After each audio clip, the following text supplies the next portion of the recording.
This is Lab 2 Projectile Motion. Introduction. The purpose of this lab is to track the motion of an object while it moves like a projectile. This lab uses a computational model that creates a diagram that predicts the movement of the tracked projectile using two cases, one case without drag, the other with. The result of this lab was that an object moving as a projectile will follow a parabolic arc from the origin of the throw to when it lands and comes to a stop. The model without drag is closer in position over time to the experiment than the drag model because drag causes the projectile to slow and land faster in the projected model. Principles used in lab. The position update formula, F-grav, F-drag, F-net equals F-grav plus F-drag, and the velocity update formula. Experiment. For experiment, a paper ball is tossed in a parabolic arc to follow the form of projectile motion. The ball starts its velocity when it is first tossed above the point of origin. The velocity changes as the ball moves, which would cause it to form the arc from the velocity's change in direction, as the y-value velocity changes due to the force of gravity in model no drag and by gravity and drag in model drag.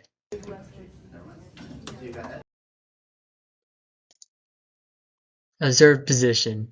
The graphs depict the distance over time for the x and y components from the initial data as found using the tracker. It shows a decreasing trend in the x direction as time passes and a parabolic trend in the y direction. Neither are perfectly linear like the predicted model will show because of error. This is caused by human errors and inconsistencies with other forces, such as gravity and drag, which lead to inconsistent trends in both graphs. Computational model, no drag. The computational model shows predicted position over time, only accounting for gravity changing the velocity.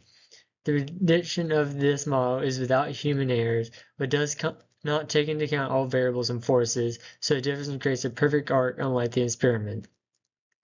The code works by calculating F-net and then updating the velocity and position using it. It then plots graphs for change in x over time, change in y over time, and the trajectory, plus creating a model of the movement with force vectors.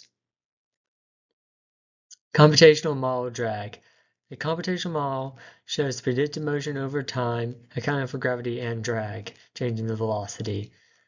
The prediction of this model is without human errors, but because it takes in both gravity and drag, it differs from both the experiment and the other model in that it runs over a shorter time as drag slows down the projectile faster, causing it to land much earlier.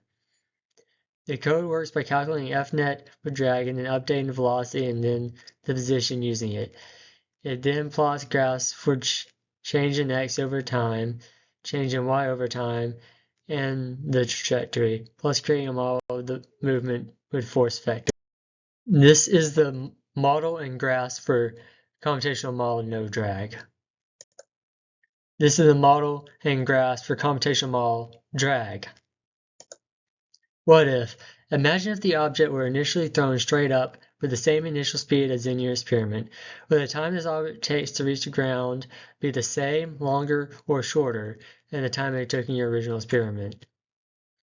It would land at the same time as the object in the experiment because the y values of velocity would both be changing at the same rate because of F-grav. The x value of velocity doesn't affect when it will land, just where. This is shown in the velocity update formula by F-grav only changing the y value of the velocity. Also, this works because gravity and mass are constants. What does it mean?